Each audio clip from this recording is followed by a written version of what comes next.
Alrighty, so the Halloween banner comes out in like an hour and a half, and I just wanted to kind of go over a couple of things to help you determine whether or not you should summon, because this one is kind of a toss-up, like a mixed bag sort of summon.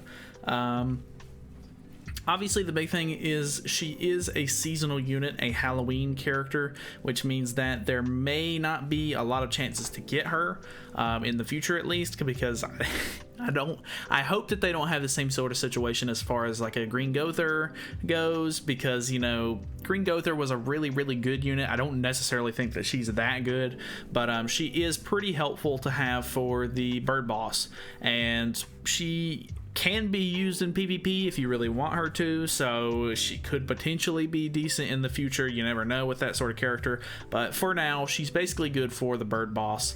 And yeah, so because she's seasonal, you may want to try to pick her up. She is on a step up, so she's a little bit more accessible than, you know, most units tend to be. With her, you know, summoning limit, you only have to go like 200 and something gems in. I think it's 242 normally, but we're getting a free multi on this banner, which brings me to our next point, is the free multi. So they should be giving us a free 10 tickets for this banner, which is really, really nice, because on step up banners, the first summon that you do is 30 diamonds normally, and then the second summon is a 1 diamond multi. So I would say go and do your ticket summons and then do that 1 gem multi, because it's not hard to get 1 gem in the game, and not a lot of banners, you know, utilize that sort of I guess feature. So that's a free extra multi pretty much, and just kind of see where it goes, because she is a 0.5% chance if she's rated up a little bit more than normal. So there might be a decent chance that you get her. I say decent very loosely, because obviously the rates in the game are still 3%. So yeah, there's a couple of interesting things. Obviously, you know, you do get 1 gem multis here and there, which is kind of nice. You do only have to go to 10 summons to get her. It looks like the Halloween Shin and Roxy are both rated up as well.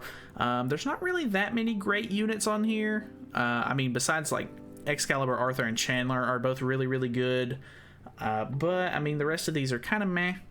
I feel like Blue Mono can actually be pretty decent. Red Roxy's kind of outdated at this point. Zarathustra is okay for Belmoth raids. Death Pierce is honestly really good, but he's been out for a really long time. So you maybe already have him by now. If not, you know, that might be a good pickup for you. And then Deldry is obviously a big negative.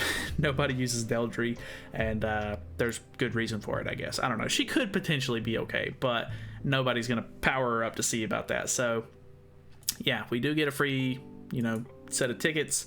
Obviously, you can buy more tickets for this banner if you really need to, and she's got some interesting skills. Obviously, the big thing that makes her good for Bird Boss is that she cancels buffs and stances, which is good for, I think, phase 2 or like floor 2 of the boss. He'll like start to put on buffs and everything like that.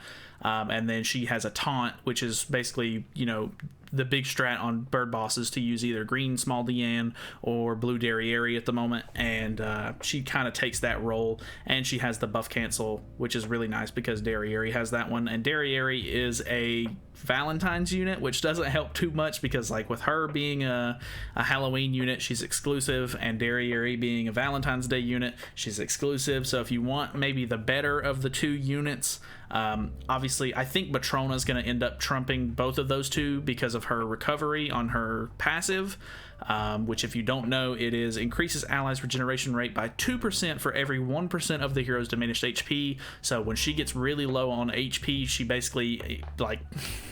basically heals the entire team by a really good amount. So it's very, very good for survivability and everything like that on the bird boss, which is important because obviously he can hit pretty hard. And then the ult is the same as the other Matrona, which decreases skill ranks depending on how many cards get depleted. So, or it decreases skill ranks and removes ultimate gauge by how many cards get depleted. So honestly, a pretty decent card, honestly. So it's not bad at all.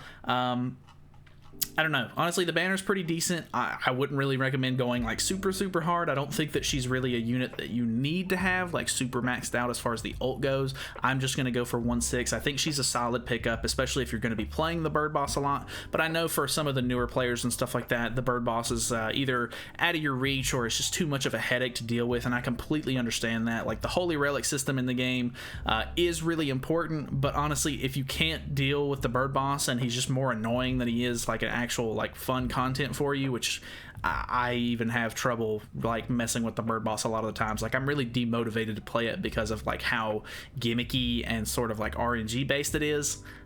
But she should help a lot with that. So if you're interested in bird boss, I definitely think that you should probably grab her while you can. If you're not interested in her, definitely save. The new Halloween Deanne and Slater come out next week for us, I assume. So you maybe want to grab those units if you're interested in maybe like the Bond team for Slater. And honestly, the Deanne seems kind of meh, so I don't know if you're really interested in that, but they are seasonal units as well, so they could be a little bit more exclusive. But that is pretty much it for me. You'd get some odd rewards here and there, but the banner itself, not terrible, but it's not great at the same time. So like I said, that's it for me. So thank you guys so much for watching. Hopefully this helped you sort of sway your opinion on whether or not you should summon, but that's gonna be it. So thanks for watching. Feel free to subscribe for more content in the future, and I'll see you guys in the next video.